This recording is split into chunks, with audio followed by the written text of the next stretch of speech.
ወመንፈስ ቅዱስ አሃዱ አምላክ።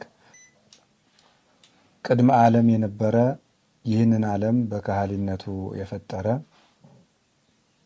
የፈጠረውን ዓለም በቸርነቱ የሚጠብቅ የሚመግብ ለፈጠረው ዓለም ስጋን ለብሶ መጥቶ የሰው ልጅ ሁሉ ከመከራ ያዳነ መድኃኒታችን ጌታችን ኢየሱስ ክርስቶስ ላደረገልን በጎ ነገር ሁሉ ከባሕሪ አባቱ ከአብ ከባሕሪ ሕይወቱ ከመንፈስ ቅዱስ ጋር አንድ ለምትሆን መንግስቱ ክብር ምስጋና ይድረሰው።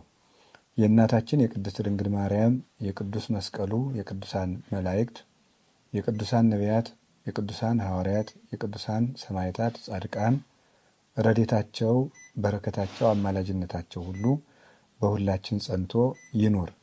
በሀገራችን በኢትዮጵያ በመላው ዓለም